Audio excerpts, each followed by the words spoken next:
बिस्मिल्लाहिर्रहमानिर्रहीम। शुरू करता हूँ अल्लाह के पाक नाम से जो बहुत बड़ा मेहरबान नहायत रहने वाला है। दोस्तों, बहनों, भाइयों, बुजुर्गों, अस्सलाम वालेकुम।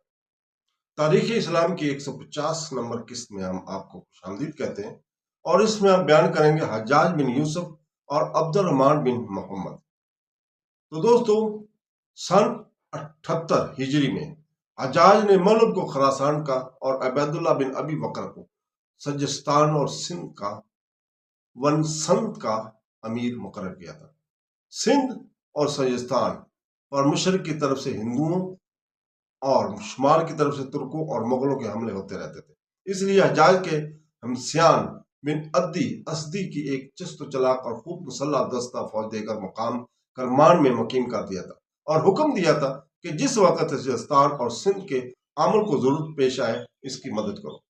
अबैदुल्ला बिन अबी बकरा बिन अपने सूबा में पहुंचकर इंतजाम मुल्की में मसरूफ हुआ और हमसियान में बिन अद्दी को करमान में एक जबरदस्त फौज अपने मतहत देकर बागी हो गया और बजाय मदद देने के खुद अबैदुल्ला बिन अबी बकरा के इलाके पर हमला किया गया। हज्जाज ने इस वाक़े से वाकिफ होकर अब्दुल रहमान बिन मोहम्मद बिन अश को हमियान बिन अद्दी की सरकोबी के लिए रवाना किया। अब्दुल रहमान बिन मोहम्मद ने हमियान बिन अद्दी को हजमी इज्जत देकर आवारा कर दिया और खुद चंद रोज करमान में मुकीम रहकर वापस चला गया। हम पहले जिक्र कर चुके हैं कि शाह तुर्कस्तान मसमी रतबेल ने खराज अदा करने का वादा करके मुसलमानों से सुलह कर ली थी। अबैदुल्ला के आने पर वो चंद रोज अबैदुल्ला को खराज अदा करता रहा, लेकिन फिर सरकशी पर आमादा हो गया। अब्दुल्ला ने इसके मुल्क पर चढ़ाई की। रतबेल के कब्जा पर बदख्शां और काफिस्तान और अफगानिस्तान वगैरह का इलाका तिब्बत तक था।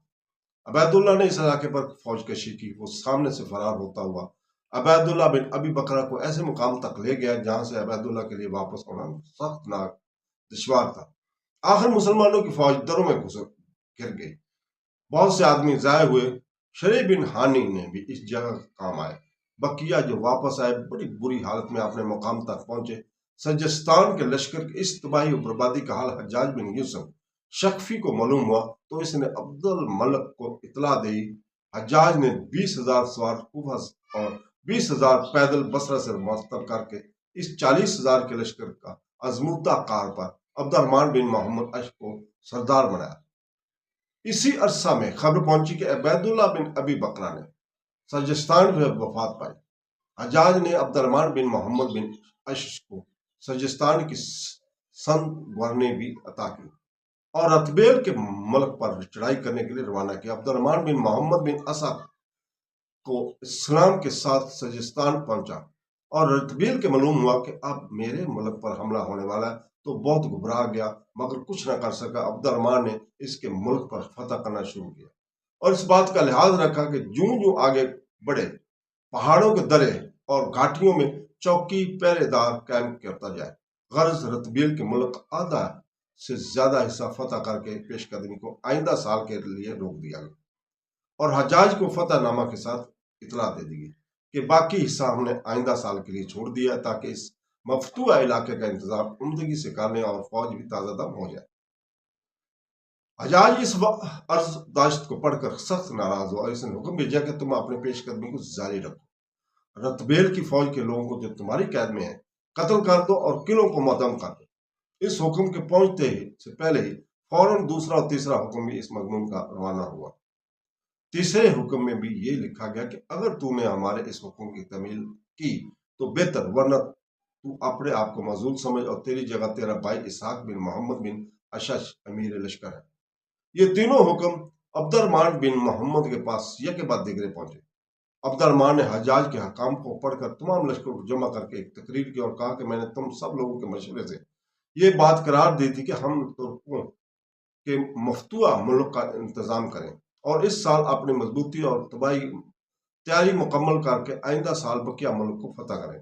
लेकिन हज्जाज तुर्कों से लड़ने और बिला तौक़ुफ़ हमला आवर होने को लिखता है। इसे तुम्हारे थक जाने और आराम करने का भी ख्याल नहीं है। ये वही मुल्क है जहां तुम्हारे भाई पिछले दिनों बर्बाद हो चुके हैं। मैं भी तुम्हारा भाई और तुम ही जैसा एक शख्स हूं।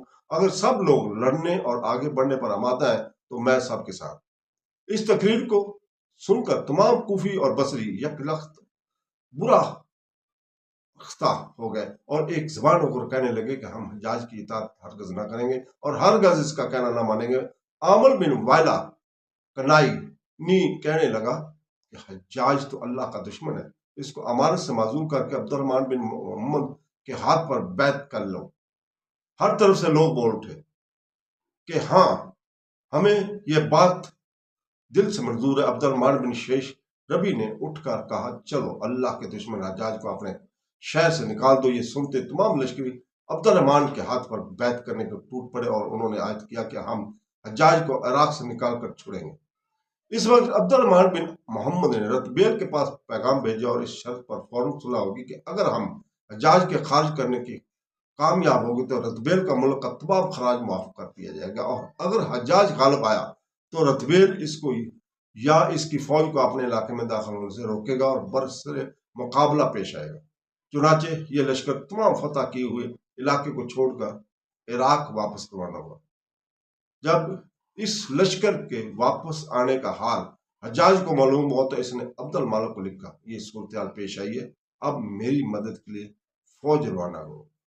عبد المالک نے فوج روانہ کی۔ ملک کو جب اس حادثے کی اطلاع ہوئی تو اس نے حجاج کو ہمدردانہ لکھا کہ تم اہل عراق کو واپس آ کر اپنے اپنے گھروں میں پہنچ لینے دو اور ان سے بالکل متعارف نہ ہو۔